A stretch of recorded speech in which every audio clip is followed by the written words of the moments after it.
반갑습니다. 여의도 너머 TV의 고수들의 정치해보쇼 닭간다의 진행을 맡은 황현입니다. 자, 매일 오전 10시 30분 라이브로 진행이 되죠. 이제 시작이 됐습니다. 구독, 좋아요, 알림 설정 좀 많이 좀 부탁드리겠고 댓글로 응원 의견 많이 남겨주시면 저희가 방송 중에 곳곳에서 많이 좀 소개해드리도록 하겠습니다. 자, 고수들의 초정밀 정치해보쇼 닭간다 함께 먼저 정치 뉴스를 까볼 세 분 소개해드리겠습니다. 정광재 전 국민의힘 대변인, 박성태 사랑과 사회연구소 연구실장, 김정렬 개혁신당 수석 최고위원 세 분 모셨습니다. 어서 오십시오. 네, 안녕하세요. 반갑습니다. 아니, 네. 김정렬 최고위원은 오늘 웬일이세요? 저희 내일 그 중앙선관위에서 하는 네. 방송 토론에 좀 참여를 해야 돼가지고 원래 제가 목요일 날 이제 나오기로 돼 있었는데 그렇죠. 양해를 좀 구하고 이번 주만 그렇게 된 겁니까? 예, 김정철 최고하고 순서를 좀 바꿨습니다. 그렇군요. 알겠습니다. 뭔가 굉장히 큰 행사 같습니다. 중앙선관위에서 예, 하는 행사는 당의 대표 자격으로 가신 거죠. 예, 7개 당이 다 나오고요. 그래요? 예, 굉장히 정책 토론만 하게끔 되어 있기 때문에 굉장히 재미가 없어서 사람들이 많이 안 보시는데 그래도 꼭 좀 봐주셨으면 네, 좋겠습니다. 듣기만 해도 너무 재미없네. 정광재 전 대변인께서는 어떻게 좀 인증 받으신 건 어떻게 된 거예요? 인증을 근데 네. 어디서 받는 거예요? 제가 지난번에 말씀드렸는데 제가 공부 열심히 하고 있는데 네네네. 그 뭐 필기 시험이라도 통과하려고 근데 필기하고 실기하고 있는 건가 봐요. 아니 근데 필기 시험 있어요? 자격을 안 주는 것 같아요. 토익 몇 점이에요? 제가 놀랍게도 기자 출신인데 또 놀랍게도 제가 사람들이 잘 모르는데 제가 카투사 출신이에요. 카투사 650 이상이면 다 누구나 지원 가능하잖아요. 아니 그때 2년간 제가 입대하는 2년간은 무조건 고득점 순이었습니다. 그래요? 무조건 고득점 순이었고 몇 년 입대예요? 98년. 근데 놀랍게도 제가 거기서 몇 살이야 잠깐? 자축인묘, 근데 오미. 그리고 또 놀랍게도 그 카투사에서도 보직을 받을 때도 또 시험을 본 점수에 따라서 이렇게 좀 하거든요. 네네네. 거기서도 제가 높은 점수를 받아서 정은병을 했었어요. 저 사실 출신이군요. 그 동시대를 산 사람으로서는 영어 실력만 놓고 보면은 최상위급. 질문이 그게 아니었고요.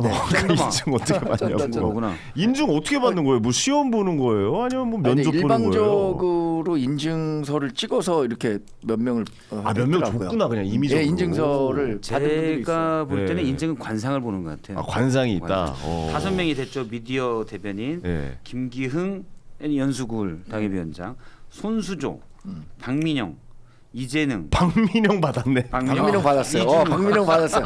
못 받을 거라고 생각했어요. 난 당연히 박민영 받을 거라고 생각했는데. 박민영 받죠. 박민영 이분 대변인. 관상이 장동혁 대표랑 통해요. 그래가지고 받았다. 내가 한번 물어봐야겠네요, 박민영. 박민영 받았죠. 예. 그 어떻게 받았는지 한번 좀 물어보셔서. 뭐 배지 같은 거 있는지 한번 물어보세요. 이렇게 배지 달고 나오는지. 뭐 근데 인증서가 제가 있는지. 실제로 요게 이제 그 미디어 대변인단이라는 게 구성된 이후에 하나 둘 그 방송국으로부터 전화가 오고 있습니다. 진짜로요? 진짜요? 실제로 이제 교체해야 된다. 뭐 이런 움직임이 있어서 뭐 이번이 마지막 방송이 될 것 같다. 뭐 이런 식의. 하차 통보가 이제 슬슬 오고 있나요? 조금씩 오고 있어요. 그래서 지금 전화 아니 근데 방송 입장에서 너무 자존심 상하는 거 아니에요? 여러 그 저 작가님들 전화가 오면은 예전에 반가웠거든요. 섭외 전화인 줄 알고. 네. 근데 근데 하차 지금 전화. 하차 전화인 것 같아서 좀 받을 때마다. 어디예요? 거기가 아이 잘렸나? 뭐 근데 이게 당에서 공문을 보내요 아시잖아요. 그래가지고 당에서 이 부분에 대해서 이런 대변인 써주세요라고 보내면 그 방송사 입장에서는 어쨌든 그 당의 대표를 부르고자 하는 건 의도가 있었다면 네네네. 그 당에서 요구하는 걸 거부하기 조금 어렵습니다. 그래요? 아니 언론이 이렇게 자존심이 없습니까? 언론의 임의대로 그건 뭐 그러니까 이제 자체적으로 쓰는 평론을 건데. 하시는 분들이야 당에 속하지 않고 평론가이신 분들이야 당연히 그렇게 부를 수 있는데 국민의 의견을 들어야 되는 자리에서는 네, 그래서 제가 지금 해야죠. 동연 정치 연구소라고 네네. 1인 정치 연구소를 지금 이제 설립했습니다. 그렇군요. 동연 정치 연구소. 왜 동연입니까? 동현이에요? 경기도랑 무슨 관련이 여러 있습니까? 뭐 여러 중의적 의미가 있는데 일단 그 아들 이름이 동현이에요? 아니 고금 동연이라는 그 사자성어가 있어요. 사실 잘 모르는 말인데 네. 옛날 옛 고자에 지금 금자 해갖고 옛날이나 지금이나 항상 그러한다라는 뜻을 가지는 사자성어가 있어요. 또 근데 김동연 지사님이랑 제가 관련이 생각하기에 정치의 본질이라는 건 예나 지금이나 동서고금을 막론하고 지향해야 하는 가치가 있다. 좋은 뜻이네요. 네. 고금 동현. 그리고 또 하나는 제가 그 연천 출신인데 네네네. 지역구가 이거 얘기하면 굉장히 정광재가 저기 나가려고 하는 것 공식화한다. 연천 지역구인 김성훈 의원이 좀 고깝게 들을 수 있겠네요. 제가 들어도 그렇게 들려요. 동두천 연천 여기에 대한 의미도 좀 담고 있습니다. 네네. 동현이 그거랑 동두천 연천. 죄송한데 앞으로 좀 물어보지 않는 질문은 대답을 안 하셨어요. 나는 고금에서 이럴 거면 고금소총인 광고비 줄 알았어. 받고요. 갑자기 그 얘기를 왜 홍보하러 나오셨습니까 여기? 지금 특종이에요. 지금 닭간다에서 처음 얘기하는 거예요. 어느 방송 유튜브에서도 얘기한 적이 없어. 예. 너 어디 갈 거냐, 뭐 어디서 정치할 거냐 이거에 대해서 한 번도 제가 얘기한 적 없는데 네. 특종이군요. 특종이에요 지금. 네, 감사합니다. 여기 진짜 여의도 넘어서 특종. 평소 바른 말을 하던 정광재 대변인이 잘렸다. 저희는 자를 생각이 없습니다. 저희는 오히려 인증받지 않은 분들 환영하니까 많은 참여, 출연 부탁드리겠고 진짜 저희가 홍보해야 될 곳은 이것이죠. 여의도몰에서 한가위 선물 기획전을 이제 시작을 했는데요. 추석이 이제 얼마 남지 않았습니다. 이 민족의 대명절 아니겠습니까? 또 서로 선물도 많이 주고 받으시는데 오늘 소개해드릴 상품은 바로 프리미엄 굴비라고 합니다. 야, 이 굴비 저 진짜 개인적으로 너무 좋아하는데 한 마리씩 반건조 저염 숙성시킨 특대형 백굴비 5마리 선물 세트를 하고요. 속은 촉촉하고 겉은 쫄깃한 맛이 일품이라고 합니다. 고급스러운 선물 포장까지 완벽하게 준비를 했다니까요. 많은 관심 부탁드리겠고 이 가격이 맞나요? 굴비는 보통 한 10만 원 넘지 않아요? 그러게요. 되게 네. 합리적인 가격으로 잘. 오미 그러니까 5마리에 특대형인데 45,900원 가격은 실속형으로 45,900원에 형성이 되어 있다고 합니다. 야, 이 정도면은 굉장히 저렴하게 한 마리 만 원도 안 선물해 하는 줄수 있는. 거잖아요. 그러니까요. 여러분들 그 굴비 좋아하십니까? 저는 보리굴비 정식 진짜 잘 먹습니다. 그거 하나 먹으면 1인분에 2만 원이에요. 29,000원이죠. 네. 일반적으로 네. 29,000원에서 거의 3만 원이에요. 5,000원 최소 2만 원. 이렇게. 근데 그 한 마리가 그 정도 한 가격인데 마리니까. 저는 그래서 이게 맞는 가격인가 여기 이제 싶었어요. 굴비가 크기 따라서 가격이 천차만별입니다. 맞아요. 큰 거는 막 10만 원 넘고 엄청 비싸고 근데 지금 보니까 30cm가 넘는다. 그러는데 30cm면 오케이 거리죠. 엄청 근데 크죠. 어쨌든 특대형이죠. 30cm 넘는 네. 거가 한 마리에 10,000원이 안 되는 거리니까 그렇죠. 상당히 싼 거죠. 굉장히 저렴합니다. 굴비와 조기의 차이는 아십니까, 여러분들? 굴비와 조기의 차이 몰라요? 부세하고 말리면 되는 거 아니에요? 조기하고 굴비하고 네. 뭐죠? 조기 그쵸 말리는 거죠. 네. 굴비는 말려서 염장을 시켜서 말린 거고 조기는 그냥 참조기 잡는 뭐 거. 그런 물고기 이름이죠. 잡으면 조기고 말리면 굴비가 되는군요. 네, 넘어가도록 하겠습니다. 명태, 동태 맞아요. 명태, 황태. 똑같아요. 네. 굉장히 다르게 불리기도 하죠. 인터넷 주문이 힘드시거나 대량 주문을 희망하시는 분들께는 전화 주문이 있다고 합니다. 여의도몰 전화번호가 1551-5280 1551-5280 대량 주문 뭐 추석 선물 주변 지인들에게 보내실 분은 이 번호로 연락 주시면 되겠습니다. 자, 본격적으로 좀 이제 정치 이야기 해보도록 하죠. 어제 새벽이죠. 권성동 오늘 새벽이군요. 오늘 새벽이라고 했군요. 오늘 새벽 어젯밤이라고 해야 되나요? 오늘 새벽에 오늘 새벽이죠. 12시 예. 50 몇 분에 몇 분인가요? 그때 그렇죠. 구속됐어요. 정치자금법 위반 혐의로 구속이 됐습니다. 뭐 구속이 되냐 안 되냐 말이 참 많았는데 법원이 정치자금법 위반 혐의로 소명됐고 증거인멸 우려가 있다면서 영장을 발부를 했습니다. 증거인멸은 뭐 특검이 제시한 것은 한국은행 관본권 1억 원 사진 뭐 제시했다. 뭐 권성동 의원은 이거 증거가 없다. 뭐 계속 이렇게 이야기를 하고 있는데 여기 대해서 어떻게 보시는지 한 말씀씩 좀 먼저 들어볼까요? 저는 제일 관심 있게 본 게 이 권성동 의원에게 제공했다는 그 금액에 대해서도 네. 한국은행에 관본권이 있었다. 사진을 보면. 근데 그게 지금 건진법사도 관본권이 있는 상태의 돈을 받았잖아요. 네.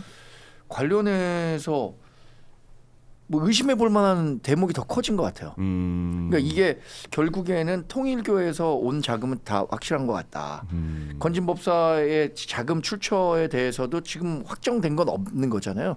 그 목걸이만 통일교로부터 받아서 김건희 여사에게 제공했다고 했는데 그 관본권과 지금 권성동 의원에게 줬다고. 확실한 증거다. 예. 아니 그래서 생각하시군요. 지금 보도만 나온 걸로 봤어요. 네네네, 근데 그 관본권이 있었다는 걸 보면 같은 곳에서 나온 돈이라고 의심해 볼 만한 대목이 충분히 있지 않을까라는 생각이 들어서 그걸 잘 한번 특검이 들여다보지 않을까 싶습니다. 근데 증거인멸이라는 게 결국 증거가 지금 다 나온 상황이잖아요. 뭐 이것도 증거인멸. 그래서 사실 저도 네. 증거 인멸하려고 해도 인멸할 증거가 남아 있나? 라는 나는 생각이 거 있죠. 수순이. 남아 있죠. 왜냐하면 지금은 그러니까 구속영장이 발부될 때는 혐의가 소명됐다라고 보통 판사가 쓰잖아요. 네. 소명은 이놈 충분히 그럴 것 같네. 그러니까 약간 그런가 긴가민가가 아니라 거의 그랬을 것 같아가 소명이고 증명은 틀림없이 그랬어가 되거든요. 근데 이제 현재까지는 소명 단계죠.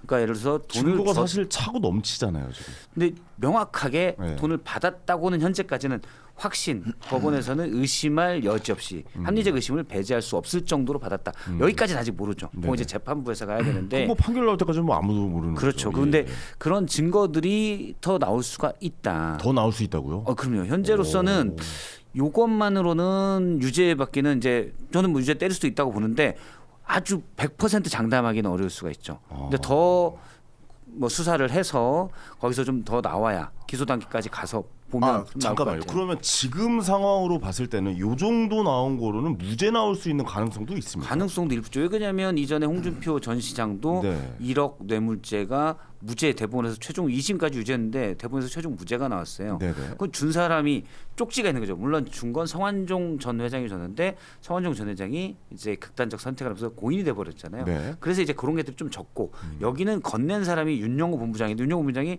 내가 줬어라고 하고 돈 사진을 찍었고 문자까지 보냈고 그런데 이제 저는 뭐 거의 90%는 유죄 받을 거라고 봐요. 네네. 그런데 이제 증거인멸 좀 더 이것들을 완벽하기 위해서는 좀 더 찾아야 되는 그런 것도 있습니다. 예를 들어 99%를 만들어야 되잖아요.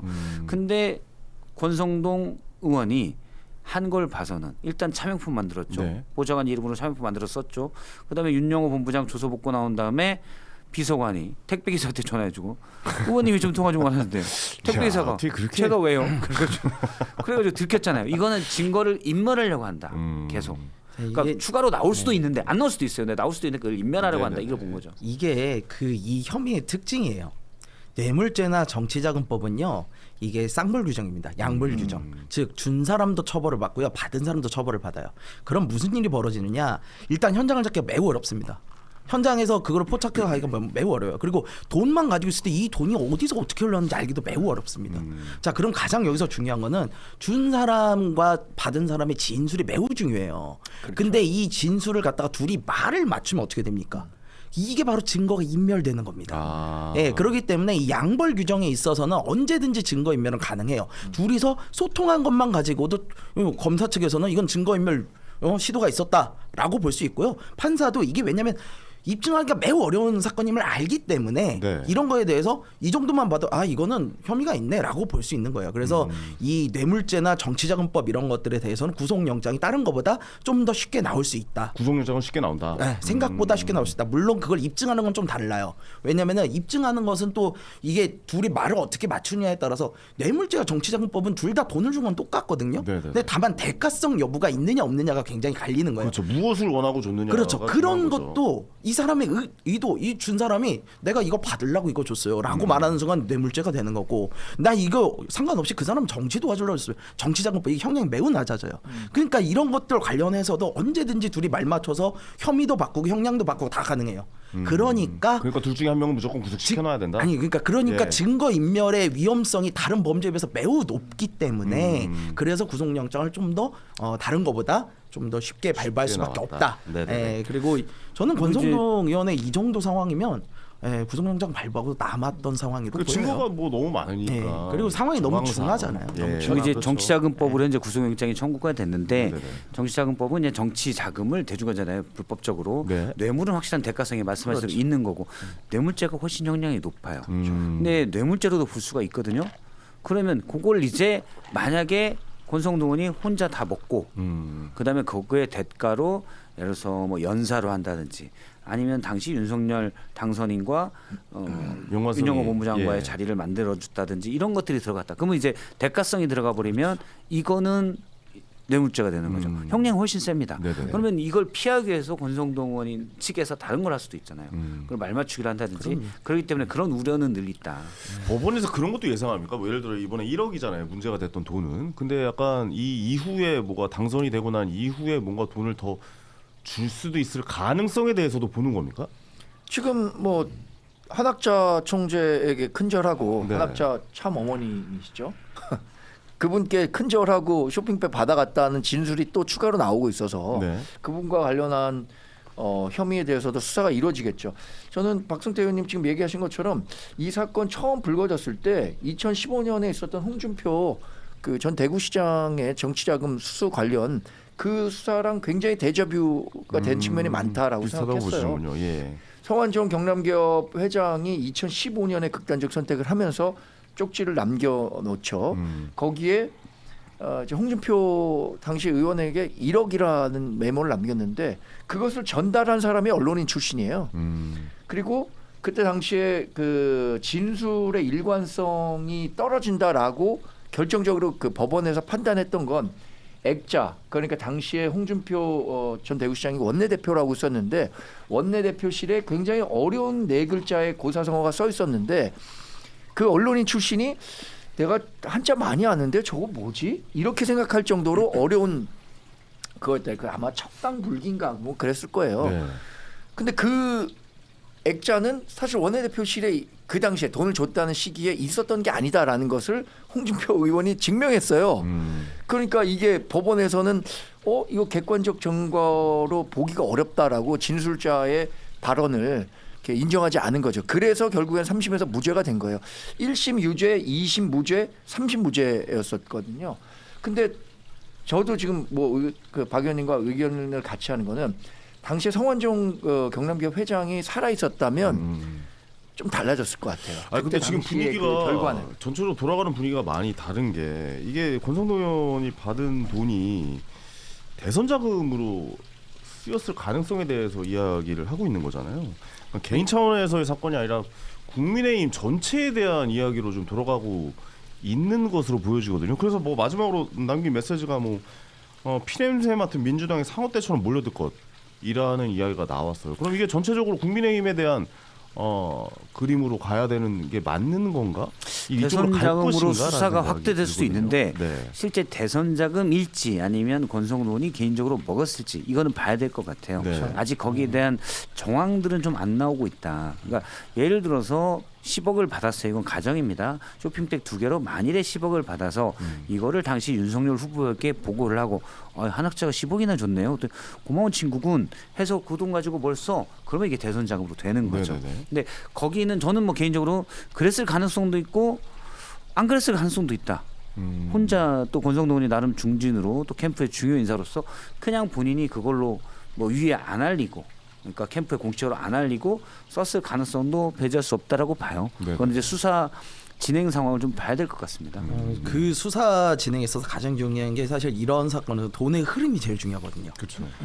준 사람은 돈을 어디서 났느냐, 그리고 받은 사람은 그 돈을 또 다시 어떻게 썼느냐, 그거에 이제 모든 게 나와요.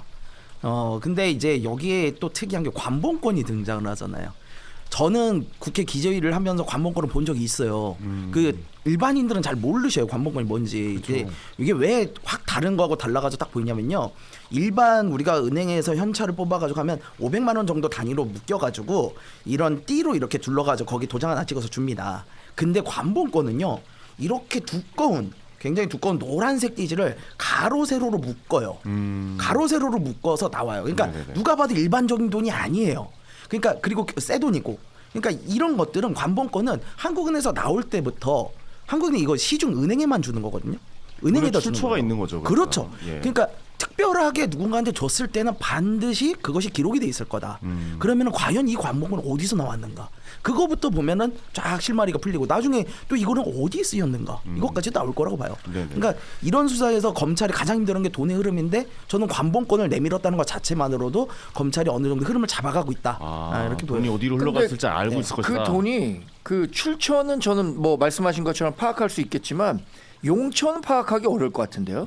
왜냐하면 용처 쉽진 관본권을 않죠. 관본권을 일단 받은 다음에 가로 세로로 묶여 사실 은행에서 받는 거는 세로로만 묶여 있잖아요. 그쵸, 가로로만. 가로로만 묶여 있고 관본권 세로로도 묶여 있기 때문에 이것을 이제 받으면은 관본권 형태로 예를 들어서 제가 권성동 원내 의원인데 네. 그 돈을 받아서 바로 누군가에게 전달했겠습니까? 아니면 그거 잘라서 했겠습니까? 잘랐겠죠.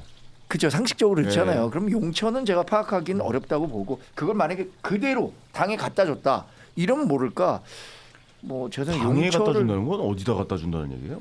그러니까 지금 여기 그 저 대선에다 쓰일 수 선거 있게 후보를 위해서 좀 예. 써달라라고 얘기를 했으니까. 뭐 후보에게 직접 뭐 그쪽에다 전달되는 게 아니라 그건 당에 만약에 하게 되면 그렇게 되는 겁니까? 그건 모르죠. 당연히 이제 뭐 몰랐어요, 캠프에 저는. 그건 뭐 모르죠. 재정을 네. 담당하거나 아, 총무를 담당하는 분에게 그럴 수 있겠네요. 자 그럴 수 요거 있겠네요. 필요할 때 써라고 줬으면 그렇게 되는 거죠. 과거 2002년 그러면 이게 대선 대선 작업으로 쓰인 거고. 그렇죠. 과거 2002년 대선에서는 그런 형태로 됐기 때문에 이른바 뭐 차떼기 정당이라는 오명을 썼었던 거고. 그렇죠. 그런데 제가 사실 뭐 현실 정치한 지 얼마 안 됐지만 정치권에 이런 그 대규모 돈이 돌아다니지가 않아요. 제가 옛날 생각에 같지 뭐 않죠. 1억 예. 원이라는 돈을 거기 저 회계 담당자에게 갖다 준다고 하더라도 그 회계 담당자가 받으려고 하지도 않을 겁니다. 제가 생각에. 옛날에 사실 그래서 그랬다면서요. 혼자 썼을 가능성이 그러니까 뭐 그럴 가능성이 있죠. 저도 개인적으로 만약에 받았다면 저는 뭐 아직 권 의원님의 말씀을 신뢰합니다만 받았다면 진짜 실례예요. 아이, 왜 그래요 진짜 지금 죄송합니다. 신뢰했으면 인증받았겠죠. 그러면 그거는 이제 개인적으로 썼을 가능성이 크고 그러면 용처 찾기가 쉽지는 않은 거죠. 아니 근데 옛날에는 캐비넷 정치라고 해가지고 캐비넷에다가 막 진짜 봉투도 많이 넣어놓고 그랬었다면서요. 그 옛날 정말 예. 구태 정치에는 그랬지만 근데 지금 사실 1억이라는 돈을 이렇게 누군가한테 받아서 당당하게 뭐 정치 자금으로 돌린다? 이거는 정말 제정신이 아니고서는 이거 못하는 일 아닙니까? 이제 요즘에는? 현실을 좀 말씀드리면 예. 생각보다 경각심이 낮습니다. 아 그래요? 이 돈을 이렇게 들어왔을 때 내가 만약에 누군가한테 줘서 그거를 쓰게 한다. 예를 들어 뭐 캠프에다가 주고가지고 쓰게 한다. 그럴 때 그렇게 다 띠지 잘라가지고 1년 번 안 섞이게 다 섞어가지고 주는 사람 별로 없어요. 그냥 이렇게 야 그냥 이거 써 이렇게 해서 쇼핑백 째로 주는 사람들도 있어요. 아니 이렇게 경각심이 없습니까? 아니 이게 왜냐면 아니 이런 하려면 일이, 제대로 하든가. 이게 이런 뭐, 일이 이게 뭐예요? 옛날에는 비일비재했다고 하는 거죠. 아니 예전에 YS 지갑은 뭐 보는 사람이 주인이었다는 거 아닙니까? YS 지갑은. 캐비넷 열어가지고 이렇게 다 주고 그랬다라는 얘기는 듣고 있는데 그러니까 옛날에는 그러니까 뭐 안 좋은 약간 아니 이분들이 옛날부터 정치 정치를 관례죠. 하셨던 분들이니까 요새 하시는 분들이 안 모르겠죠. 제가 옛날에 100번의 법칙이라는 거 한번 만들었거든요. 100번의 이게 뭐냐면 100번 하면 무슨 걸린다. 범죄를 한번 저질렀으면 100번 정도 한 거다라고 생각. 그 한 번만 정도로 걸리는구나. 경각심이 없으면은 계속 그래왔다라는 거라고 저는 생각이 되거든요. 이게 만약에 실제로 일어나니까 뭐 물론 법원의 판결이 이제 나면 어떻게 될지 모르겠지만 그 너무 경각심이 없는 거 아닙니까? 그렇죠. 예. 그 자주 하면 또 둔해져요. 예, 그거예요. 처음 맞아요. 받을 때는 그거예요. 아 이거 들키면 어떡하지? 자주 받으면 그냥 땡큐 그럴 거라고 저는 추정을 합니다. 네네. 근데 이게 재밌는 게 저는 그 권성동 의원이 앞서 이제 권성동 의원의 말을 믿는다고 그랬지만 저는 못 믿는 게 일단 윤영호 본부장이 22년 1월 5일 날 만난 뒤에 문자를 보내잖아요. 작지만 요긴한데 후보님을 위해서 요긴하게 쓰세요. 그게 중요한 거죠. 제가 알기로는 요걸 카톡으로 보냈다는 것 같아요. 네네. 그러니까 윤영호 본부장의 카톡에 남아 있는 거죠. 그 포렌식을 하니까 나온 그것도 거죠. 텔레그램도 아니고 예, 그런데 카톡으로 그러면 다 그거를 털리는? 왜 보냈을까? 윤영호 본부장이. 의도가 충분히 있었다고 봅니다. 그건 왜 보냈냐? 예. 자, 두 가지 저는 의도로 추정을 해요. 하나는 권성동 의원에게 나 당신 줬어? 증거. 라는 시사 딱 하나 놓은 거고 남기는 거죠. 또 하나는 윤영호 본부장이 통일교에서 넘버 3 정도 돼요. 원이 이제 그 아까 참어머니 우리말로 하면 친모인가요? 어쨌든 그 참어머니가 있고 그다음에 정원주 그 천무원 부원장이 있습니다. 이분이 넘버 2고 그다음에 윤영호 본부장이 넘버 3 정도 되는 건데 네. 내부도 알력 다툼이 심하거든요.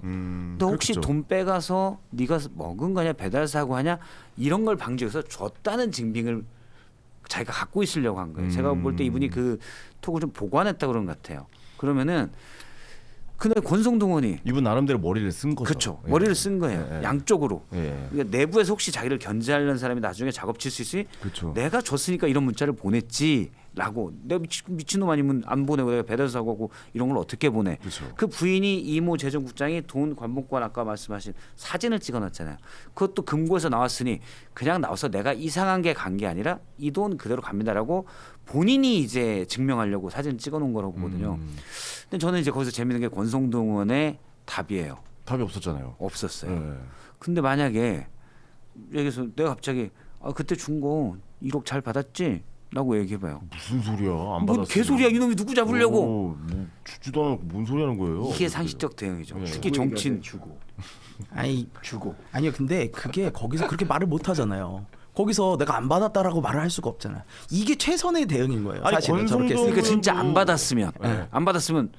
뭔 개소리야 그쵸. 하는 게 당연한 대응인데 답을 안 했다는 아니 거죠. 권성동 의원도 한 단계 더 생각했으면 그냥 무슨 개소리야를 일단 넣어놓고, 넣어놓고. 얘기를 넣어놓고 전화를 해야죠. 전화를 하는 게 낫잖아요. 그런데 아마 뭐 이런 거지. 이런 상황이 벌어질 거라고 예상 못했기 때문에 저도 만약에 그랬다면 무슨 말씀하시는 건지 뭐 이런 식으로라도 그렇죠. 뭐 이걸 남겼었을 것 같은데 아니, 생각을 이런 해봐요. 생각까지는 예. 못했겠죠. 예를 들어서 또 알지도 못하는 여성분이 갑자기 카톡이 와가지고 오빠 어제 잘 들어갔어?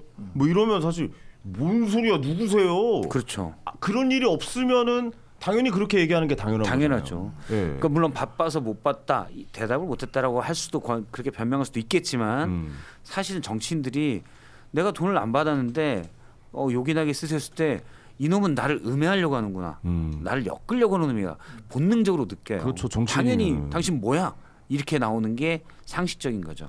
근데 그걸 안 했다는 거는 아마 권성동 의원도 그 문자 보고 엄청 짜증났을 거예요. 그렇죠. 이 녀석 줬으면 깔끔하게 주고 갈 일이지. 낚였다. 이런 걸 왜 보내 이 녀석. 있어요. 근데 그 뒤에 멘트가 또 신뢰를 쌓은 후에 더 큰 금액에 대한 뭐 언급이 좀 있었잖아요. 뭐 더 관계를 갖고 뭐 어떻게 하겠다. 뭐 이런 얘기했으면은 이거는 부정할 수 없는 좀 디테일한 내용들 아닙니까? 이거 저기 앞서서 말씀하신 것 중에 답 안 하는 거는 네. 그 이런 사건에 관련되는 수많은 정치인들의 아주 표준 정답입니다. 왜냐면 준 사람도 기분이 안 나쁘게 하면서 나 법원에 가면 나 바빠서 몰랐다. 바빠서 말씀하셨잖아요. 바빠서 몰랐다요. 대부분 그렇게 답을 해요. 그리고 어이가 없어서 내가 답을 안 했다. 이것도 먹혀요. 이건 굉장히 빠져나갈 수 있는 구멍이 많습니다. 근데 여러분 그 앞서서 말씀하신 것 중에 윤 본부장이 이걸 왜 보냈을까에 좀 포커스를 두고 보셔야 되는데요. 뇌물 사건이 밝혀지는 가장 뇌물 사건에서 밝혀지는 가장 큰 증거, 정말 유죄가 나올 때 그 핵심 증거는 뭐냐면 준 사람의 장부예요. 준 사람은 항상 그거에 대해서 장부 쓰죠, 언제든 장부를 적어 놓습니다. 우리 그 영화에서 보면 그러잖아요. 이게 몇 억짜리 장부야 하잖아요. 맞아요. 그거 다 가지고 있어요. 그 오히려 금고에다 넣어놓잖아요. 그렇죠. 그게 이게 나오는 순간 다 까이는 거예요. 그래서 항상 그런 게 있기 때문에 지금 검찰도 그걸 확보할 거고, 그렇게 나오면은 말씀하신 대로 이법뿐만이 아니라 그 다음에 뭐가 더 있었는지 이런 것까지도 한꺼번에 나오죠. 그래서 일단 뭐, 그 어느 경찰서 화장실에 가면 네. 도끼는 기억하지 못해도 나무는 기억하고 있다. 이런 얘기가 있습니다. 맞은 사람은 기억하죠. 그러니까 찍힌 도끼는 사람은. 기억하지 못해도 나무는 기억한다.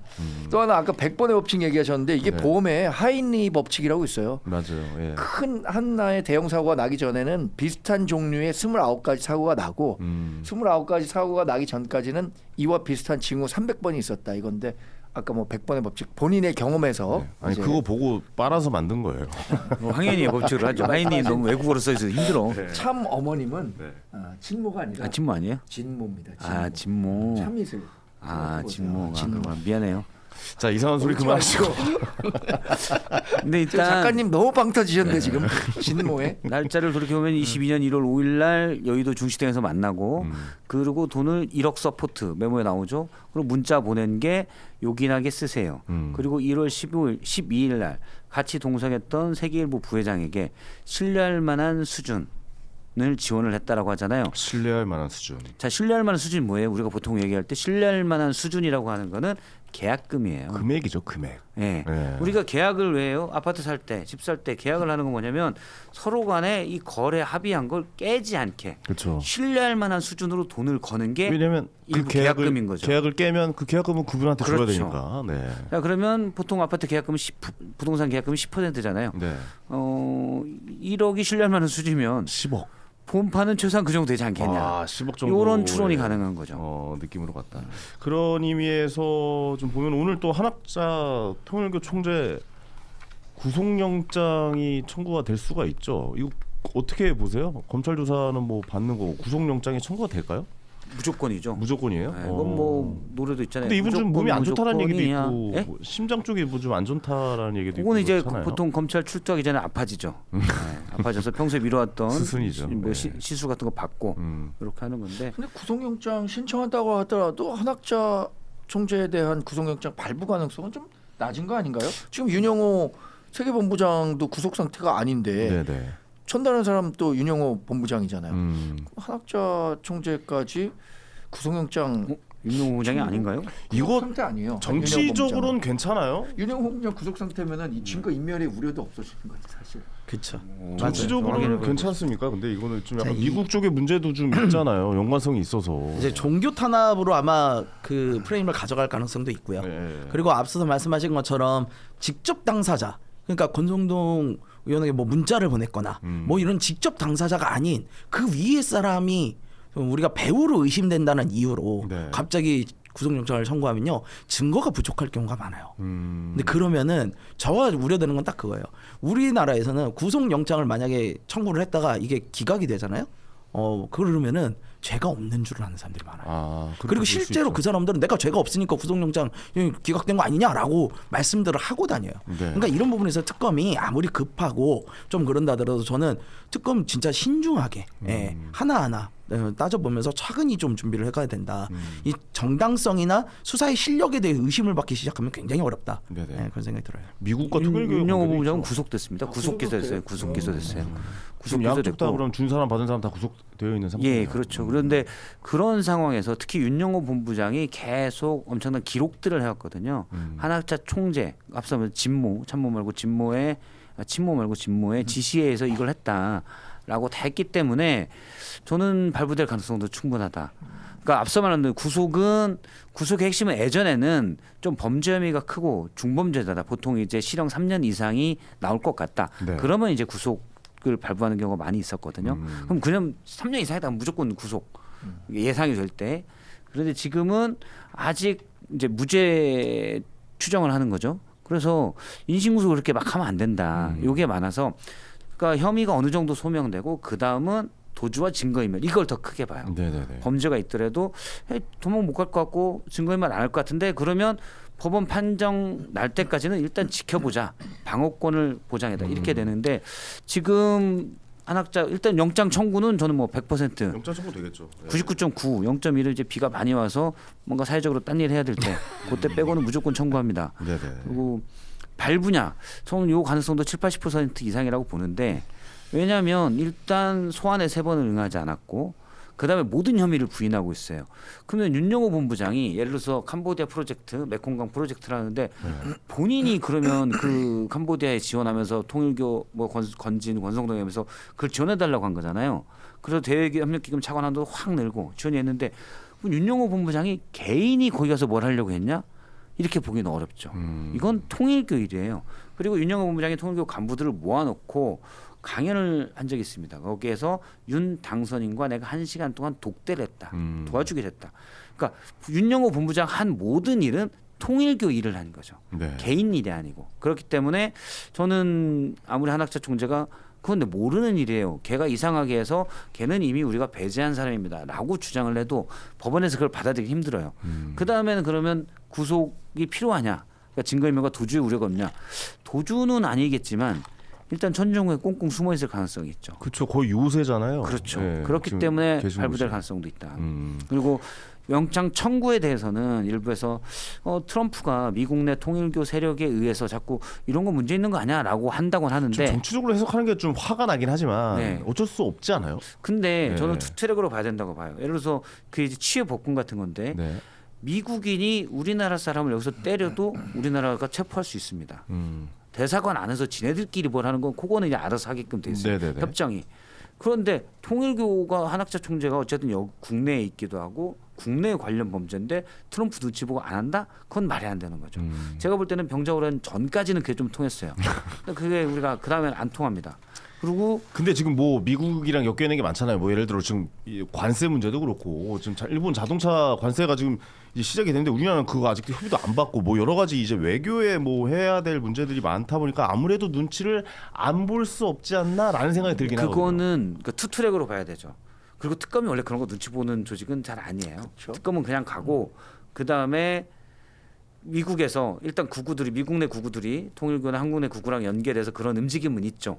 얼마 전에 찰리 커크 뭐 그러니까요. 일단 공유됐지만 그 얘기도 있었고 그런데 실제로 이제 트위터에다 글도 남겨서 그렇죠. 왜 정상회담에서 약간 좀 난항을 겪긴 했잖아요. 그거는 별개로 풀어야 돼요. 별개로 그래서 강훈식 이야기해야 된다? 비서실장이 그 수잔 와일스 미국의 비서실장을 만나서 그런 거 아니다라고 해명을 했고 사실 트럼프도 아 그렇군요라고 했어요. 그건 별개로 풀면 될 일입니다. 뭐 사실 법원이 그 특검이 신청한 구속영장의 필요성을 인식하고 발부한다면 그건 뭐 당연히 우리 국내 사법 체계 내에서 이루어져야 하는 일이고 네. 미국이 뭐라고 한다고 해서 해결될 일은 아니죠. 그렇죠. 브라질이 보우소나로라고 전 그 대통령이에요. 트럼프하고 절친입니다. 그래서 브라질의 트럼프라는 별명까지 얻었던 사람인데 이 사람이 아마 지금 브라질에서 27년여인가 받고 복역 중이에요. 그래서 트럼프가 브라질에 50% 관세 니네 매기겠어라고 해갖고 지금 50% 관세 적용되고 있는데 그럼에도 불구하고 지금 브라질에서 보우소나로 그 사람 풀어줘야 한다라고 얘기하진 않거든요. 저도 뭐 구속영장 발부 사유가 있다면 뭐 발부가 되겠지만 그러나 최근에 모든 사례들을 놓고 보면은 불구속 상태에서 수사를 받는 경우 그러니까 아주 뭐 중형이 예상된다거나 그런 경우가 아니라면은 공판 중심주의라고 해서 또 이 재판에서 범죄 유무를 따져보자 이게 있기 때문에 구속영장이 이렇게 막 남부되는 것은 좋은 일은 아니라고 생각합니다. 네.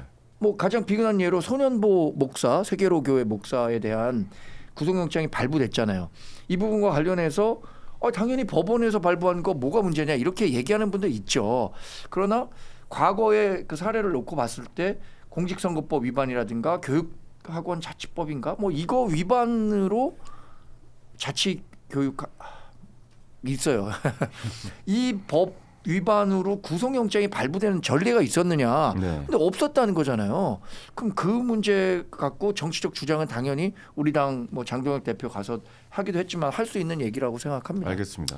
요거는 저는 세 가지로 나눠서 봐야 되는 게 첫 번째 구속영장 청구 요건은 되느냐? 예, 100% 돼요. 해야 돼요. 검찰 입장에서는 특검 입장에서는 해야 되고 그 두 번째 구속영장 그런 발부가 나올 것이냐?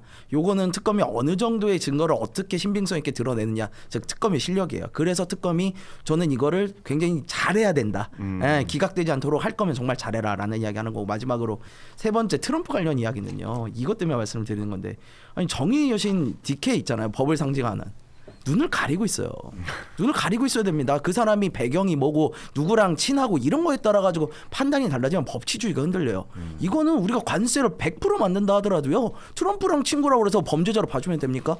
그건 내정 간섭이에요. 네. 인정할 수 없습니다. 알겠습니다. 예, 그렇게 가면 안 돼요. 저도 같은 생각인데 혹시 정치는 또 다르게 해석되지 않을까라고 생각이 들어서 한번 여쭤봤고 또 통일교가 미국 언론도 갖고 있잖아요. 우리나라 워싱턴 세계일보도 타임즈를 통일교. 가지고 있죠. 워싱턴 그렇죠. 타임즈. 워싱턴 타임즈. 네. 굉장히 큰 회사 아닙니까? 아니, 근데 아주 큰 회사는 미국에서 아닌데. 그렇게 뭐 영향력이 있는 그렇긴 정도의 하지만 언론사는 아니에요. 그렇게 언론을 갖고 있다는 거. 워싱턴 예. 포스트가 상당히 좀 영향력이 그렇죠. 있죠. 일본에서도 엄청난 영향력을 끼치고 있고. 그래서 미국의 이런 게 이제 예. 주요 언론 하면 신문으로 따지면 USA 투데이가 이제 쫙 하기 전에만 해도 제일 큰 양대 산맥이 뉴욕 타임즈랑 워싱턴 포스트잖아요. 워싱턴 타임즈가 교묘하게 두 개를 섞어가지고 그러네. 한 거예요. 그래가지고 잘 졌네요 이름. 네, 뭔가 있어 보인 척한 건데 네.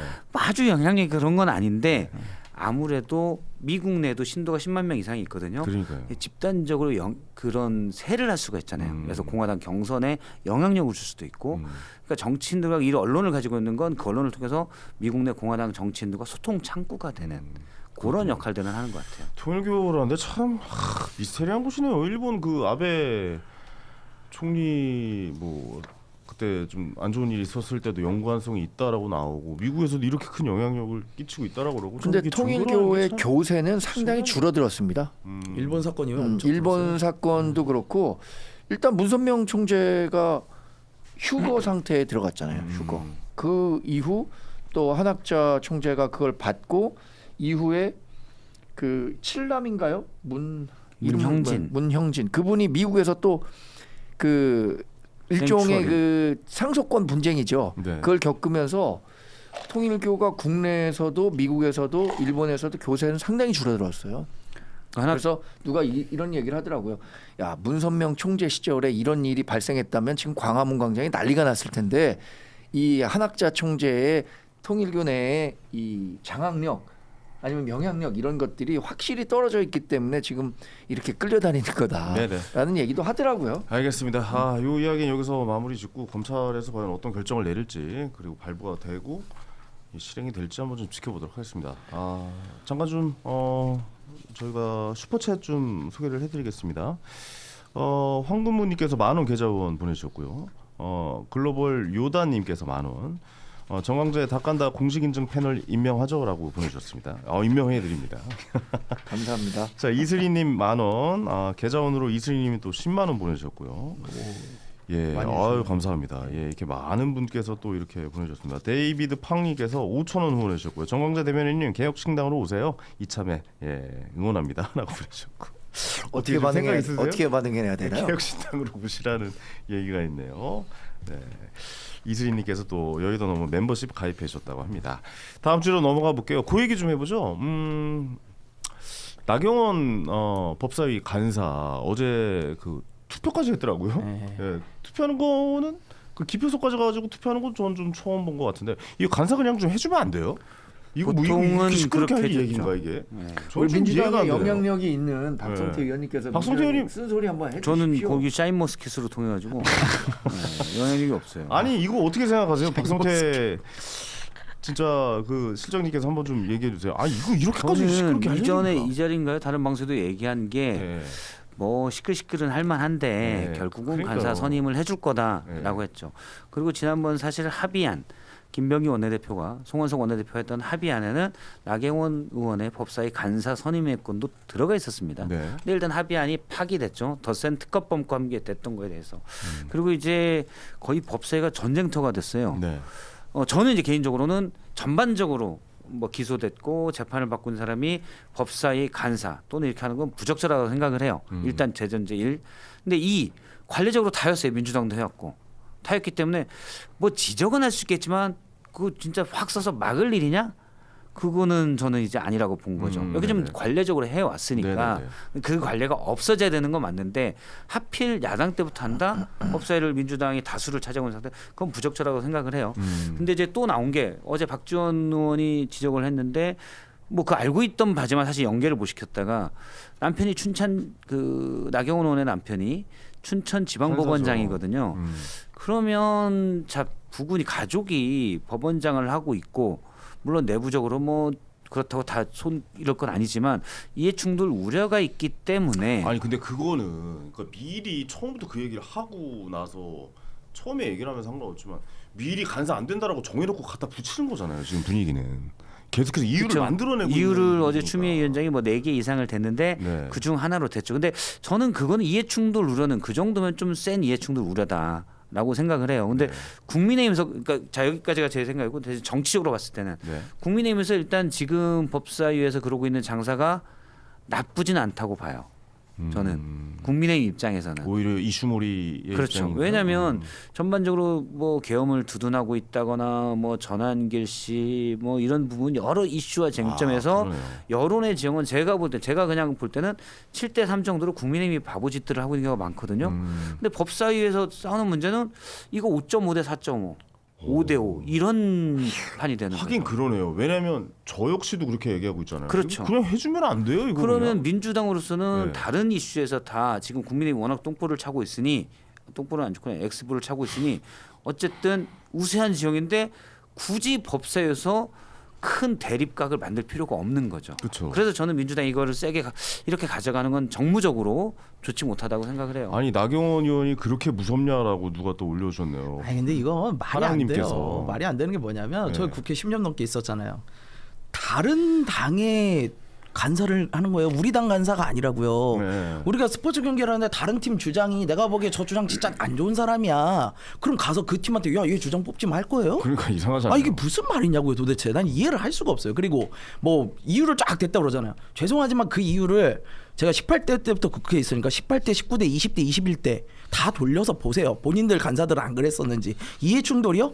자기가 기소를 당한 상태에서도 법사위 간사를 하시는 분들이 있어요. 이게 무슨 이야기입니까? 그때도 비난했어요. 이거 비난은 받을 수 있죠. 그건 정치적 책임을 지셔야 돼요. 국민들이 그거 다 봅니다. 판단해요. 그렇지만 이걸 갖다가 다른 팀 주장까지도 우리가 맞는 우리 입맛에 맞는 사람으로 해. 이거 뭐 경기하자는 거예요, 말자는 거예요. 저 이런 식의 거는 국회가 더 이상 이게 운영이 안 되게 만드는 문제가 있는 거예요. 아예 대화의 그 틀을 막아놓는 거예요. 축구를 이제 예를 들어서 네. 얘기한 건데 지금 그쪽 주장 받고 그쪽 주장 바꾸면 오늘 게임 안 할 거야. 라고 해서 본 게임이 시작도 안 되고 있는 거잖아요. 그렇죠. 계속해서. 네, 저는 이거는 말이 안 된다고 봐요. 근데 이상하게 참 근데 추미애 의원만 어떤 자리에 앉으면 국민의힘이 돋보이는 것 같긴 해요. 근데 저도 이게 지금 민주당이 너무 올챙이적 생각을 못하는 것 같아요. 개구리 올챙이적 생각 못한다. 이거 좋은 표현 아니잖아요. 항상 얘기할 때. 근데 민주당도 소수당일 때가 있었습니다. 지금은 우리가 뭐 소수당 뭐 어쩔 수 없죠. 뭐 국회 내에서의 의석수나 상임위 배분 과정에서도 다 이런 수모 겪었고 그렇다면은 어떤 식으로든 다수정당으로서 이걸 좀 포용하고 전반적으로 잘 운영될 수 있도록 여기에 노력을 해야 되는데 네. 하나라도 본인들 마음에 안 들면은 이거는 이대로 못한다라고 생각하는 게 아까 얘기한 것처럼 전 민주당이 이런 태도를 보이는 게 지금 결코 유리한 것 같진 않아요. 맞아요. 다른 모든 면에서 야 민주당이 너무한데 이런 인식이 확산되는 순간 국민 그 여론이라는 게 무섭습니다. 저는 우리 국민들이 제일 싫어하는 게 오만하고 이렇게 갑질하고 이런 거라고 생각하거든요. 어느 한순간 야 민주당이 너무하는데 이런 여론 생기기 시작하면 그때서부터 우리 이재명 대통령의 국정운영 민주당이 지금 이렇게 의석 많이 갖고 있는 거 선거에서 심판받을 수밖에 없다고 생각하거든요. 이렇게 무리한 모습을 보일 정도의 이슈인가 이거는 한번 생각해볼 필요가 있을 것 같아요. 줄 건 죽고 받을 건 받아야죠. 그게 정치잖아요. 이게 저는 그래서 이렇게 가는 게 민주당한테 불리하다. 네. 일단 기본적으로 법사위가 꿀잼각이 되면서 전반적으로 정치 유튜브의 동접자 수가 떨어지고 있어요. 법사위 보고 있어요 이분들이. 아 그러네요. 네, 전반적으로 조금 이렇게 전체적인 제가 보니까 약간 떨어지더라고요. 네. 프로그램이 법사위가 꿀잼이 아니 됐어요. 법사위에서 진짜 코미디 같은 일 벌어졌잖아요. 네. 그 갑자기 그 박규태 박지원 의원. 의원에게 박규태 의원이 그 사모님 뭐 하세요? 네, 돌아가셨습니다. 아 그렇군요. 이게 그러니까 그게 뭐예요 그게? 박규태 의원이 재밌는 게 진짜. 그러니까 몰랐던 게 제가 볼 때 몰랐던 것 몰랐죠. 같아요. 네, 몰랐어요. 알고 했으면 네. 진짜 인간 말종인 거고 네. 몰랐다고 보는데 표정이 근데 나경원 이제 박지원 진짜 의원이 나 나경원은 그래서- 부군 있으니까 부군까지 욕먹이지 말고 사퇴하세요. 그러니까 박규태 의원이 아니 박지원 의원님은 부인 뭐 하세요? 그랬더니 돌아가셨어요. 그랬더니 그래요. 그럼 안 되죠. 갑자기 무슨 할 말이 없으니까 자기도 당황한 거야. 정확하더니 그렇죠, 예. 그렇죠, 그랬어요. 그렇죠. 네, 맞아요. 이게 너무 당황해서 한 말이야. 사실은 내가 당황했어. 변호하려는 게 아니고. 그러면 안 되는 거예요. 이렇게 맞아요. 진짜. 그렇죠. 그러면 안 되는 거예요. 네, 그래서 당황했어 그 본인도. 아니 그 자리에서 바로 그랬어요. 아이고 죄송합니다. 몰랐습니다. 이런 거 가야지. 바로 죄송합니다. 나중에 바로 사과는 이렇게 하시더라고요. 넘어가든 그럼 웃고 옛날에 그렇죠. 그 김종민 의원이 그런 거 잘했잖아요. 네, 진짜 잘했어요. 그리고 이렇게 넘어가시든가. 근데 이게 봐 이게 개콘 출신이지만 이 개콘이 시청률이 안 나오는 이유가 이 법사위에서 이렇게 웃기고 앉아 있는데. 그러니까 지금 이거 정치 우리 어떻게 먹고 삽니까? 정접자들이 떨어졌어요. 이러니까 제가 시사하고 앉아 있죠. 아니 근데 그런 소재를 서로 제공해 바꿔야 주니까 돼. 우리가 또 얘기할 거는 거죠. 그런 소재가 있어야지. 뭐 아무 재료 없이 또 할 수는 없는 거잖아요. 그렇죠. 근데 우리 한국 정치나 한국 사회가 제가 옛날에 우리 방송국에 있을 때 이런 얘기를 누가 선배가 하더라고. 한국은 참 뉴스하기 좋은 나라야. 재밌죠. 소재가 끊이지가 않아. 사람들이 관심 가질 만한 일이 생겼다가 없어질만 하면 다시 일이 생기고 이렇게 여러 그러니까 개그맨에서 참 부러운 거예요. 그 시사 쪽은 진짜 소재가 끊이질 않아요. 그러니까. 야 소재가 이런 끊이지 일도 않아. 아니 이런 일까지? 그리고 또 잊어버려 하루 만에. 그또 야 또 사모님 뭐 이런 얘기를 한다고? 에이. 계속 이렇게 되니까 이 웃음이 끊이지 않는 네, 것 제가 같습니다. 진짜 웃자고 말씀드리긴 했지만 그 상대편 의원들에 대한 존중은 해야 됩니다. 저쪽도 국민의 선택을 받은 사람이고 이쪽도 국민의 선택을 받은 사람이에요.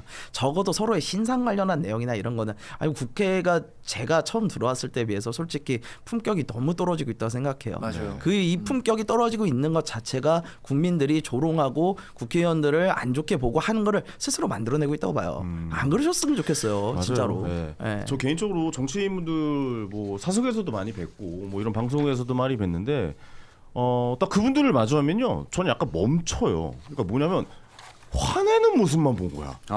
뉴스나 TV나 방송 프로그램 그게 뉴스가 되잖아요. 보통 뭐 동영상도 많이 짤도 돌아다니고 그런데 그분의 화내는 모습만 보다 약간 좀 거리가 있게 느껴지다가 얘기를 하면서 이분도 이렇게 젠틀하시고 말씀도 잘하시고 재밌고 좋은 분들이 많구나라는 생각이 드는데 이 국민들께 그냥 저의 감정을 똑같이 느끼실 거예요. 딱 정치인도 보는 순간 이 사람 화내는 사람이네.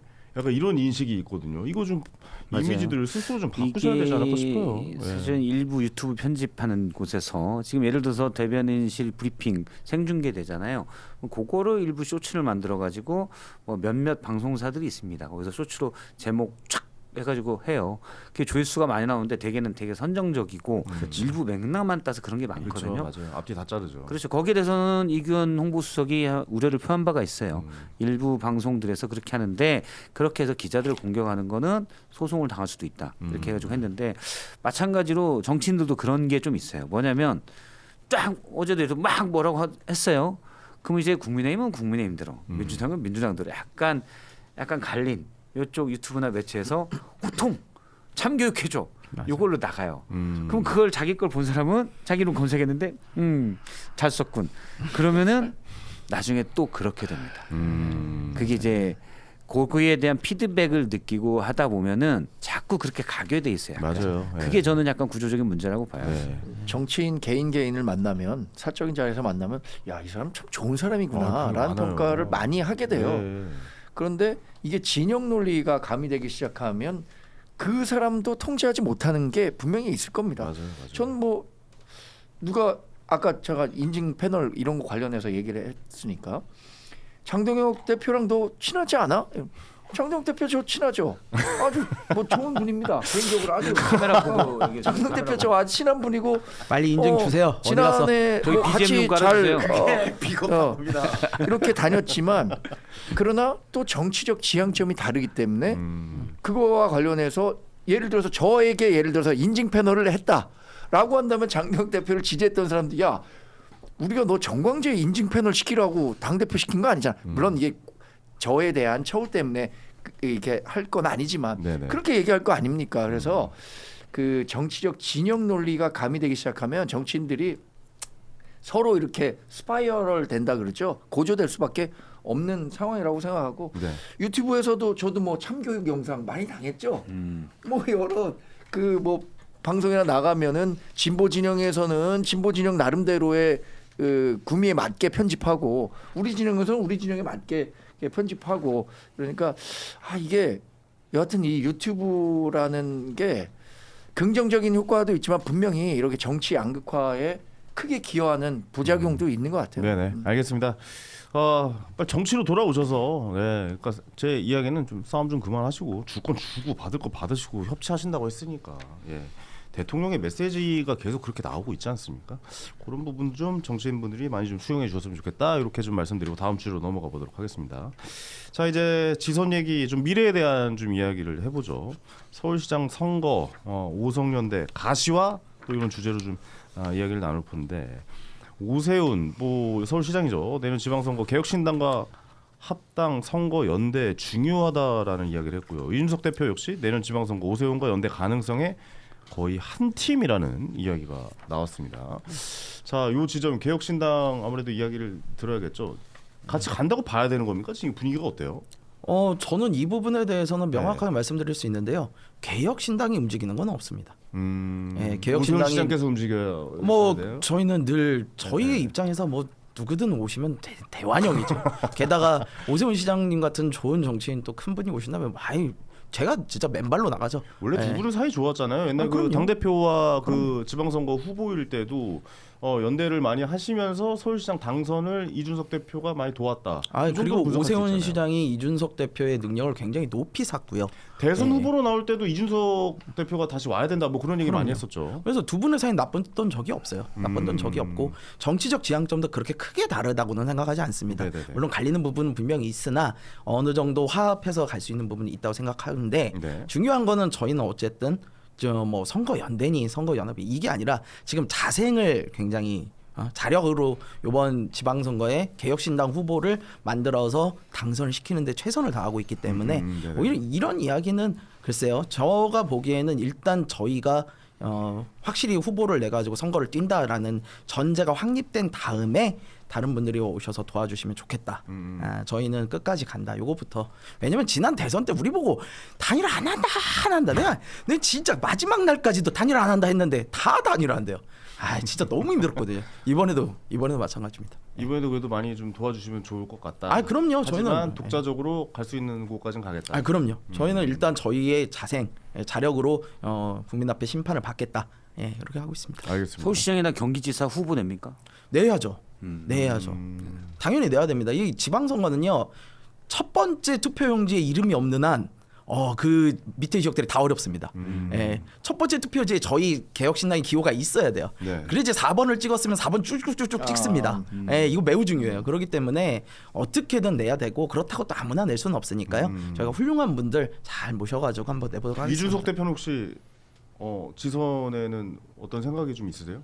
출마나 이런 거? 대선 후보신데요. 경기도지사 이런? 대선 후보고 네. 단독으로 나가가지고 오세훈 후보도 뭐 이 어린 대선 나이에 후보잖아요. 이 어린 나이에 8.3%라는 어쨌든 진짜 전무후무한 기록을 세웠기 때문에 물론 기대치에 비해서 좀 약했던 부분은 있으나 이제는 대선 후보십니다. 그렇기 네네네. 때문에 지선에 나가기에는 저는 제 개인적인 생각입니다만 그보다는 좀 지휘를 하고 개혁신당이라는 당을 좀 더 알리고 우리가 뭘 한다라는 걸 좀 더 알리는 데 주력을 하실 거로 보고 근데 있습니다. 최근에 정치권에서 그런 얘기가 있었던 걸로 알고 있대요. 개혁신당이 그 각 지역의 지역위원장, 우리 같은 경우는 당협위원장 뭐 이런 것들을 이제 공모 하나 안 하나 이런 것들이 굉장히 관심이었는데 그래서 그런 것들도 작업 병행하고 있나요? 저는 그럼요. 왜냐하면 개혁신당이 다음번 그 지방선거에 후보를 내느냐 안 내느냐가 국민의힘에는 엄청나게 중요한 변수예요. 아니, 근데 이거 왜냐하면 한두 명이 아니기 때문에 뭐 한 수도권 서울 같은 경우에 4~5% 포인트의 차이로 당락이 결정되는데 이번에 서울에서 이준석 후보가 9.93%인가 얻었던가요? 맞습니다. 네. 경기 지역에서도 맞아요. 꽤 높은 네. 그 정도 수준의 그 득표를 올렸기 때문에 여기서 후보를 내느냐 안 내느냐가 굉장히 중요하기 때문에 관심이 있을 수밖에 없는데 그래서 당협위원장을 새로 뽑고 있는 건지 아니면 정말로 각 지역에서 후보를 낼 건지 제가 이긴 사무총장인가요? 뭐 한번 만난 자리에서도 혹시 성남시장 나가는 거야? 이랬더니 뭐 당에서 결정해주고 이런 걸 생각하고 있다. 아마 네네. 뭐 많은 분들이 궁금해할 것 같아요. 그래서 어떤 생각을 갖고 계신지 우리 수석 최고께서는 궁금하네요. 갑자기. 뭐 이게 이제 천기를 누설을 하는 건지 아닌지 모르겠지만 그 말씀을 드리면 일단 두 가지가 지금 다른 이야기인데 하나는 당협위원장들을 공모를 할 거냐와 이제 출마를 할 거냐라는 이야기인데 당협위원장 공모는요 저희가 안 할 수가 없습니다. 다만 지방선거를 앞두고 왜냐하면 당협위원장이 직접 지방선거에 출마하실 분들이 많지는 않을 것으로 보이거든요. 대부분 아시다시피 총선 준비하시는 분들이라 그래서 이분들을 공모를 해야 하느냐에 대한 부분과 그다음에 공모를 하게 된다면 적어도 이제 개혁신당에 어울릴 만한 어떠한 증빙이나 증명을 스스로 좀 하실 정도의 조건이 되는 분들을 좀 모셨으면 좋겠다. 그러니까 내실 있게 가자. 무조건 채운다기보다는 내실 있게 가자는 의견이 주를 이루고 있습니다. 네. 저희가 안 하는 건 아니고요. 네. 그리고 이기인 사무총장 뭐 말씀하셨습니다만 이게 저희 구멍가게로 표현해서 죄송합니다만 작은 정당은 어쩔 수가 없어요. 1인 다역을 해야 됩니다. 저도 역시 편의점으로 하죠. 편의점. 편의점 네. 좋다. 편의점 좋다. 저희 같은 편의점은요. 점장이 가서 점장이 물건 진열도 해야 되고요. 점장이 저희 계산도 해야 되고 그 손님 라면 먹은 것도 치우고 해야 됩니다. 그래서 저 역시도 지도부에 있지만 당이 뭐 명령을 해가지고 너 여기 나가라. 그럼 전 나갑니다. 네. 예, 그런 건 자세로 하고 있습니다. 알겠습니다. 국힘 입장에서는 좀 이번 지선 사실 둘이 합쳐도 보수끼리 합쳐도 좀 아니, 그래서 많이 저는- 어려워 보이는 것 저는 같기도 항상 한데. 얘기하는 게 네네. 그 자영업자들이 굉장히 힘들거든요. 그럼 프랜차이즈 형태로 이렇게 그 대형 프랜차이즈 아래서 같이 일하는 것도 전 좋은 방법이라고 생각합니다. 대형 프랜차이즈라고 생각하세요? 아무래도 뭐 매출이 많이 떨어졌잖아요. 그건 이제 그 잘 마케팅을 해갖고 알겠습니다. 살아나야죠. 프랜차이즈들이 저기 가맹비만 세게 받고 해가지고 얼마나 문제가 되고 있는데 운유비만 지금 떼가고 어떻게 아니, 할 잘 거예요? 되는 프랜차이즈도 있잖아요. 예를 들어 스타벅스 어떻습니까? 스타벅스 지금 스타벅스 다 맨 처음에- 직영이에요. 아니 그렇죠. 다 직영이에요, 다 직영. 직영 형태로 들어오시든가 뭐. 잘못된 예를 들었네요. 알겠습니다. 어쨌든 그 이야기 지금 서울시장 얘기는 일단 오세훈 서울시장의 선택이 중요하다라고 좀 말씀하시는 것 같고, 뭐 두 분의 사이가 좋으니까 좀 지켜봐야 되고, 민주당 서울시장 이야기가 또 좀 나왔는데요.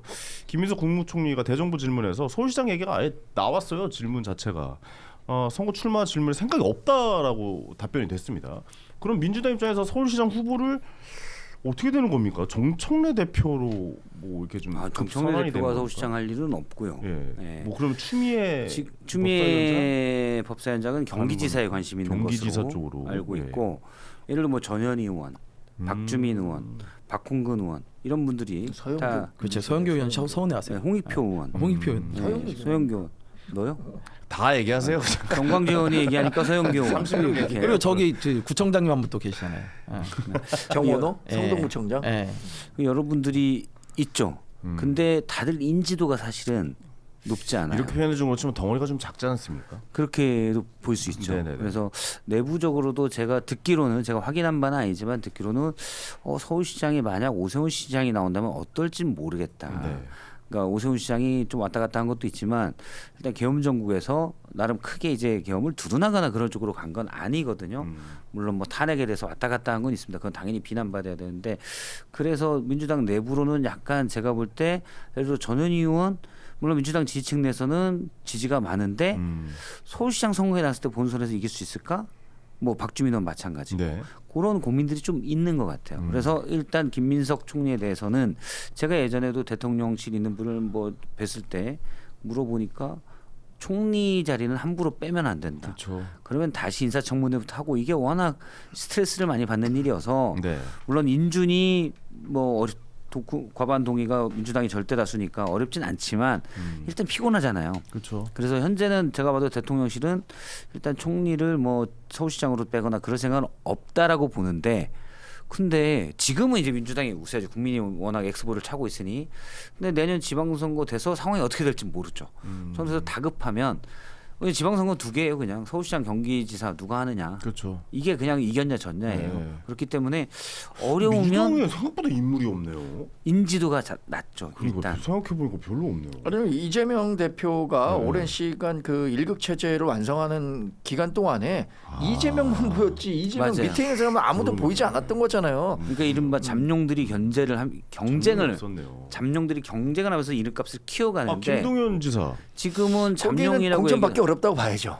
아 그래요? 근데 그제 현역인데요? 아 공천받기 어렵다고. 그것도 이제 어떻게 될지 몰라요. 아니 뭐 왜냐하면 저는 뭐 거의 확실한데 공천받기 어렵다고 봐요. 좀 독자 노선 가고 계시니까. 아니 이재명 대표랑 이번에 대통령 경선하는 과정에서 이재명 대표 막 긁었잖아요. 그러니까 일단 유시민 작가가 이런 사람 키우니까 안 된다고 얘기했던 거 아닙니까? 네. 그럼 내년에 그 공천 경쟁할 때 유시민 작가가 한번 나왔고 그때 무슨 얘기했는지 알죠? 이거 한마디로는 그냥 개딸들이 그냥 주르륵 그럴 수도 댓글 달고 있을 그러면 수도 있군요. 얼마나 무서운 정당이 그러니까 민주당이. 지금은 그런 상황인데, 왜냐면 지금은 국민의힘이 내란의 잔당처럼 돼 있죠. 예. 근데 내년 6월 뭐 이제 공천하고 그러면 내년 3, 4월 이때 지지율을 봐야 돼요. 이때 국민의힘이 계속 지금 정도다. 그럼 민주당이 뭐 서울시장도 해볼 만하겠네. 이런 생각을 가질 수가 있고, 그런데 국민의힘이 좀 더 올라온다. 장동혁 대표가 어쨌든 뭐 여우같이 잘해가지고 약간 올라온다. 그러면 민주당 고민이 되는 거죠. 그러면 지금 나오는 어제 윈저 컨설팅에서 여론조사 게 있는데, 윈지 컨설팅에서 경기지사도 일단 여론조사상은 김동연 지사가 제일 우세인 걸로 나와요. 그리고 인지도가. 지난번 나갔을 때도 김동연 지사는 외부에서 온 사람이지만 뭐 조정식 의원 이런 분을 해봤더니 안 되는 거예요. 경쟁이 다른 쪽에. 뭐 김은혜, 유승민 다 안 되는 거예요. 그러니까 대진표를 짰는데 저쪽이 좀 센 것 같다. 그러면 여기도 일단 센 사람 내보낼 수밖에 없는 거고. 네네네. 그래서 제가 이제 똑같이 그 논리로 말씀드리는 게 서울시장도 김민석 총리가 지금 안 나간다고 하는데 할 만한 분이 사실 김민석 총리밖에 제가 볼 때는 없어요. 그러니까 지금 분위기로 봐서. 그리고 우상호 예. 시장, 우상호 정무수석도 강원지사를 하지만 급하면 서울시장으로 나올 수도 있다고 저는 봐요. 왜냐하면 그거는 내년 이제 그래요. 그때쯤 대진표를 봐야 되는 거예요. 맞습니다. 누가 이길 거냐. 네.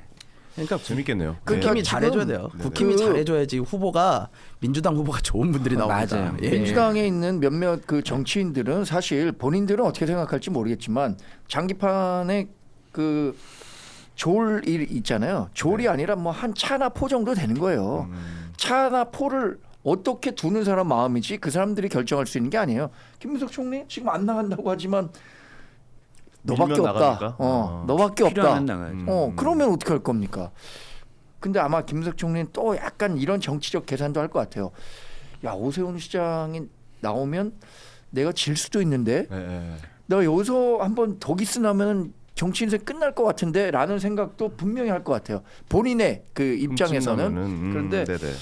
그럼에도 불구하고 뭐 이 전체적인 판을 짜는 사람이 얘는 일로 옮겨야겠는데 라고 한다면 본인은 그냥 옮겨질 수밖에 없는 상황이죠. 그러니까 지금 지지층의 지지도 좀 받고 앞서 말한 잠룡으로서의 인지도도 있고 이런 분 현재는 김민석 총리밖에 없어요. 네. 물론 정청래 대표도 인지도가 상당히 높고 지지층의 강력한 지지를 받고 있지만 중도층으로 외연 확대가 어떨지 모르기 때문에 아직은 본선에서는 그런 게 좀 있고 그리고 뭐 자치단체라고 난리는 없고 근데 김민석 아마 이재명 대통령이 생각하기에는 김민석 총리가 급하면 서울시장이 될 수도 있는데 또 현재 정청래 대표가 다음 내년 8월까지인 임기를 그다음에 뭐 재선 또 나오겠다 연임하겠다 이렇게 사실상 그런 분위기거든요. 그러면 박찬대 의원을 붙였는데 안 됐잖아요. 네. 대통령이 미는 것으로 소문이 나 있었지만도 안 됐어요. 네. 그럼 거기에 그나마 할 수 있는 사람은 김민석 아닌가 이런 얘기도 나오고 있어요. 알겠습니다. 그러면 이제 대통령께서 뭐가 더 급하냐 네. 이걸 봐야죠. 뭐 전체적으로 좀 이제 지선 얘기가 이제 슬슬 나오기 시작해서 근데 국민의힘이 올 연말까지 어떻게 이제 결정이 나고 특검이 어떻게 마무리가 되고 이런 거에 따라서 내년 초에 지지율이 변함에 따라서 또 후보가 어떻게 바뀔지도 궁금하네요. 아 저기는 천하람 의원은 나올 생각은 없는 거예요? 천하람 의원 지선에? 예, 어디 뭐 특별히 나갈 만한 곳을 뭐 찾은 건 아니고요. 그리고 또 현역이시니까 그거를 우리 당에 얼마 안 되는 현역 분이 한 분이니까 네. 또 놓고 나갈 때는 그만한 이제 저희로서는 뭐 희생도 좀 감수를 해야 되는 부분이 있어서. 근데 만약에 천하람 의원이 좋은 카드가 될 수 있을 것 같은데 아까 그러니까요. 말씀하신 것처럼 장수가 없으면 그 밑에 아무도 맞아요. 찍는 사람이 없다고 했잖아요. 근데 천하람 의원만큼 지금 개혁신당에서 이름이 있는 정치인이 없을 뿐만 아니라 비례대표 의원이기 때문에 승계가 된단 말이에요. 다음번 2번 3번 누군가요? 3번. 저희 문지숙 교수님이라고 훌륭한 교수님 그러니까 한 분 뭐 계십니다. 그거는 의석수랑은 상관없잖아요. 그러니까 참고해 주십시오. 아니 뭐 저는 이런 뭐 반응도 이해를 하는데요. 네. 어쨌든 이거는 당에서 전략적인 저희는 특히 전략적인 판단을 좀 할 수밖에 없고 당의 결정에 우리는 모두 따를 겁니다. 근데 저는 나올 거라고 봐요. 천하람 의원. 천하람 의원요? 그러니까 뭐 예를 들어서 서울시장 경기지사에 한번 내보내세요. 그러면은 그 정치적 그 의원직을 배경이 내려올 얼마나 쉽지 않을 텐데. 한번 여기 불러가지고 말씀하시면 그러실 거예요. 저 싫어하세요? 아마 그러실 수 있어요. 그러니까 의원직을 내려놓기가 그게 진짜 쉽지가 않을 텐데. 아니 근데 근데 그거는 비례대표이기 당을 위한 자기 때문에. 희생이죠. 그리고 천하람 의원을 제가 잘 아는데 그게 그러니까 개인이 내려놓기가 쉽지 않을 텐데요. 아 욕심이 그렇게 없어요.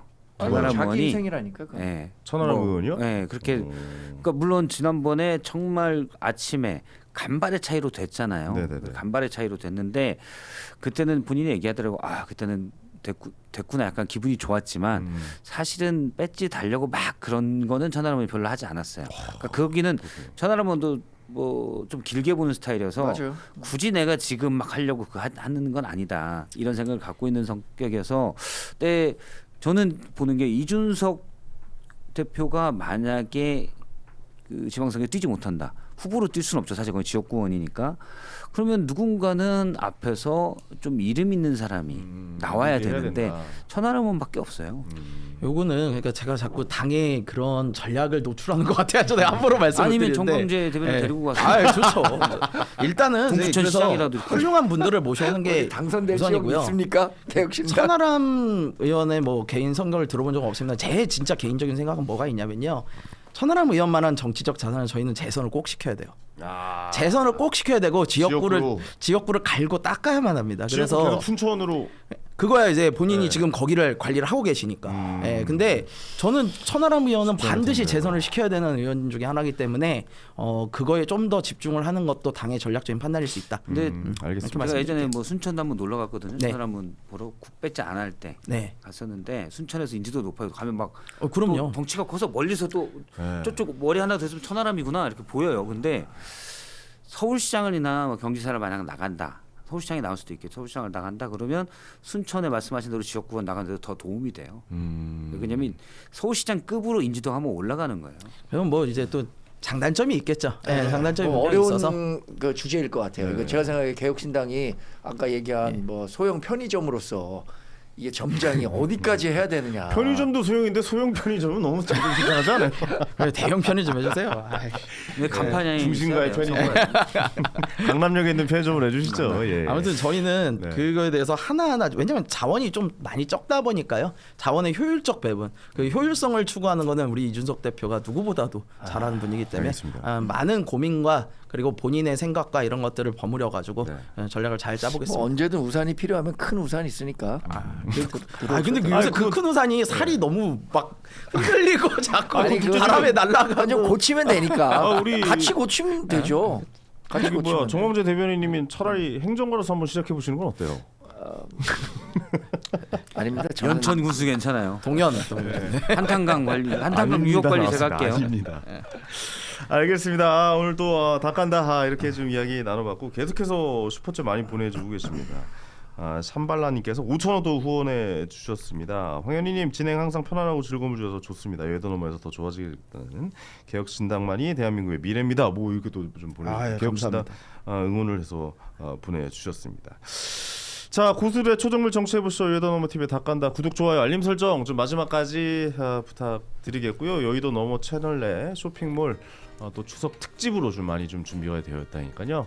많은 관심과 사랑 부탁드리겠습니다. 닭간다 오늘은 여기서 마치겠고요. 저는 내일 아침 10시 30분에 역시 생방송으로 인사드리겠습니다. 그리고 또 내일 김재섭 의원 오신다고 하거든요. 김재섭 의원 이제 국민의힘의 도봉 쪽에 아주 불모지에서 또 국회의원 당선이 되신 분 아닙니까? 그래서 국민의힘의 미래에 대해서 한번 좀 어떻게 생각하시는지 내일 또 생방송으로 이야기 많이 나눌 테니까요. 내일도 기대 많이 해주시기 바랍니다. 자, 닭간다였습니다. 감사합니다. 고맙습니다. 감사합니다.